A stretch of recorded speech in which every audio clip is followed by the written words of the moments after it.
Voilà, salut à vous tous, bienvenue dans votre très belle émission. Nous sommes très heureux de commencer la semaine avec vous. Comme vous le savez très bien, beaucoup de sujets concernant également le mercato, beaucoup de choses à se dire également concernant les actualités sportives congolais, mais également le football en particulier, où nous allons justement revenir sur la grande question de mercato et vous allez comprendre ensemble avec moi comment les choses ont pu bouger également du côté, bien sûr, de l'Europe et d'autres informations en coulisses concernant nos léopards de la RDC avant le barrage de la Coupe du Monde 2026. Nous allons parler également sur cette question parce que c'est l'une des sujets d'actualité concernant la République démocratique du Congo qui veulent à tout prix se qualifier pour la Coupe du Monde 2026. Je vous rappelle que 52 ans après, la RDC veut revenir sur la scène internationale. On va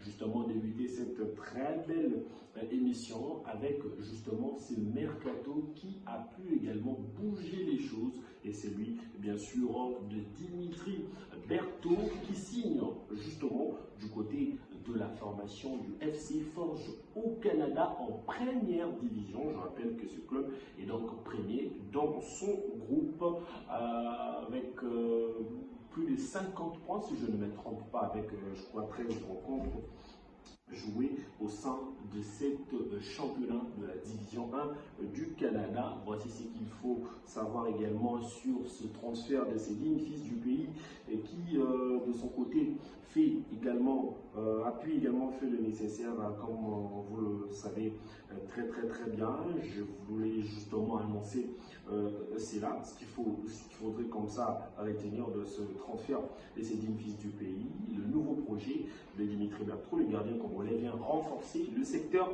après le départ du portier numéro 1 de cette formation canadienne depuis quelques jours. Berthaud arrivera avec un statut de gardien expérimenté de la sélection nationale congolaise, mais également il a joué la Ligue 1, il a joué la CAN, il a joué également les éliminatoires de la Coupe du Monde 2026 avec un statistique alléchante de 11 clean sheets chez les léopards de la République démocratique du Congo. Je rappelle que la formation du FC Forge est champion de la Canada. Alors, il faudrait également prouver son statut au sein de cette très belle formation. Quelque chose aussi de bon, hein, toujours concernant également nos léopards de la République démocratique du Congo. Je vous l'annonce également le retour de Joris Kayembe dans les 11 de cette très belle formation. Je rappelle qu'il dans la semaine, il avait également joué, il avait fait son retour avec la formation de Gunk ces derniers. Et le dimanche, il faudrait dire comme ça, il était également titulaire au sein de cette très belle formation. Et puis, il y a coup dur pour la République démocratique du Congo. La blessure de Mathieu Epolo, qui est donc, a connu également un ligament à la cheville et qui sont également touchés, son indisponibilité et qui est évalué à 6 semaines, soit un mois et demi. Ce gardien international congolais va donc manquer probablement aux éliminatoires, aux barrages continentaux de la Coupe du Monde 2026 qui bientôt là va donc démarrer pour le mois de mars prochain. Donc le mois de février sera complètement plein. Il ne sera pas là. Donc 2 semaines après, le temps pour lui de revenir. Je ne crois pas peut-être qu'il a liste quand ça sera également prêt. Il va justement être là avec la République démocratique du Congo. Et puis la question de Marcel Tisserand avec l'équipe nationale congolaise. Vous allez comprendre ensemble avec moi. Et depuis l'arrivée du nouveau sélectionneur Sébastien Bessa, Tisserand n'a pas été sélectionné, a été mis en écart du groupe. Est-ce que c'est une décision sportive ou bien une décision extra-sportive? Répondez-nous en commentaire en fonction de cette question. On va justement aborder le dossier Chancel Mbemba Bangoulou. Al-Ittihad a bien formulé une offre assez intéressante pour les dignes fils du pays. Il faudrait justement rappeler que le dénier, comme a été appelé par les différents Congolais, pourrait découvrir également un nouveau championnat, mais malheureusement, Chancel a pu rejeter cette offre et veut jouer également en Europe ou rester en Europe à 31 ans.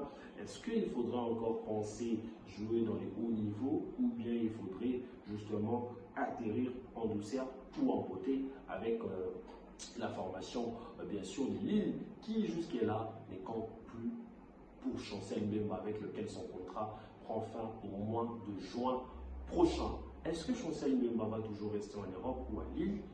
La question est celle de savoir si seulement s'il va convaincre dans les rencontres restantes ou peut-être l'influence d'une qualification à la Coupe du Monde peut à tout prix changer de choses alors qu'il évolue également dans le même poste avec justement Nathan Goyi et Aïssa Wandi. Donc il y en a plein de joueurs comme ça qui sont également, qui prouvent leur capacité dans cette très belle formation. J'ai vu une grosse inquiétude sur Cédric Bakambu qui peut-être pourrait retrouver un nouveau défi à quelques jours de la fin de ce mercato.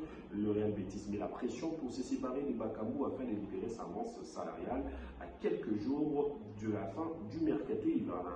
L'avenir se dessine en Italie où l'option est justement de rester en Liga pour Cédric Bakambu. Et puis également une grosse satisfaction de Niskan Skibano qui a donc remporté la Super Coupe de Koweït, lui qui évolue également au sein de cette formation des Al-Qadissia, si je ne me trompe pas. Après avoir justement gagné ses trophées, il a pu également célébrer à la manière de Lumumba. Et puis il faudrait également vous annoncer que Cédric Bakambu vient de quitter le centre de Real Betis après une réunion le dernier jour du mercato avec de la pression pour le Congolais. Gino en Italie tente le coup et Mallorca en Espagne veut s'offrir également le joueur international congolais. Plus de 8 heures pour la fin du mercato, espérant peut-être que Cédric Bakambu va trouver également un point de chute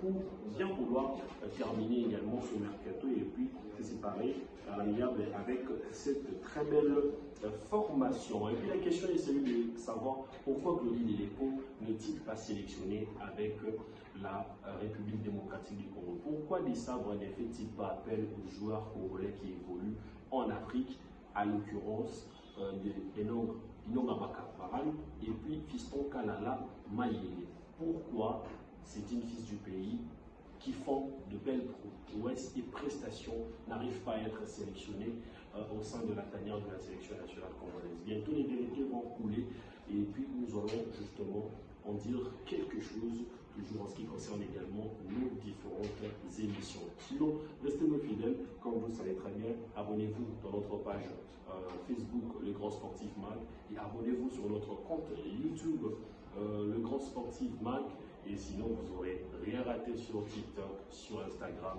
et sur TikTok concernant également les actualités. D'ici là, portez-vous bien